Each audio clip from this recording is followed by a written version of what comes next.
Thank you. My name is Patrick Mtabazi from Section C at Kepler College, and today I'm going to discuss more about the PREP model, or let me call it PEP model.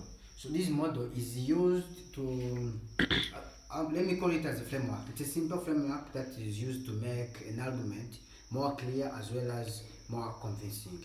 So P means a point. This is the way when I'm going to make an argument, you state the main point. Why I want to make an argument according to the given topic. So R means reason. Reason is why you believe this point is good according to a given argument. E, it's an example. You give evidence or example to convince the people about your argument. So P means again a point, but you have to restate the point. Here you state the point from the main key points. Let's take an example. So let me take an example of education or the schools. Let's take this example like school uniforms should be mandatory, which means the students should be mandated to wear the uniforms when they went to school. So let me start by P. P for me, let me say it, P.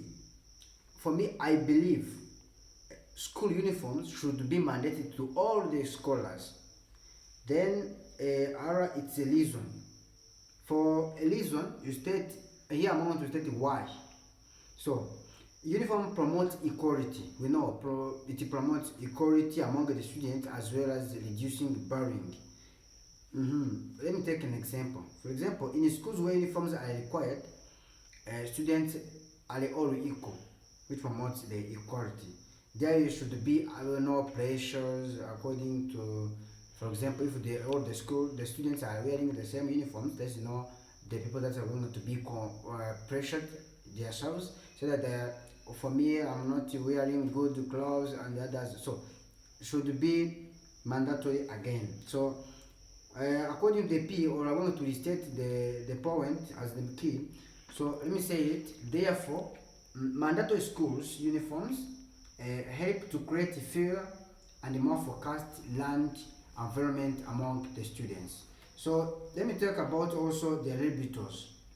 So you know that prep model is a way of making your argument more clear and convincing in front of the people. Let me say that. Now Robuttals.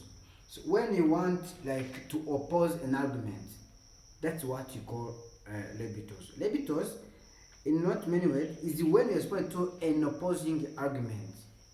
Then you say by actually an opposing review, and then so let me say you use the example. Your example which I'm going to be good. Okay. Let me say that as an example, use the school uniforms should be mandatory among the students. In opposing view, let me say that school uniforms limit students for freedom of expressions. There's no freedom when you are wearing the school uniforms, because they are mandatory. You are not allowed to come with your jacket and your pullovers and so on. That's why they limit student freedom of expressions. Then, as the Robuttals, here it's an opposing argument. So, while uniform do limit clothes choices among the students, can still express themselves through hairstyles, accessories, and creative school projects. So the benefits of uniforms, like reducing bullying and promoting equality, gender among the students, make them a positive choice for the schools. Therefore, as conclusion, I thought more about the prep model as well as the Robuttals. Prep model is a way of making your argument more clear and convincing. Then I'm going to oppose that argument. That's where we are going to the another topic which is called Robuttals.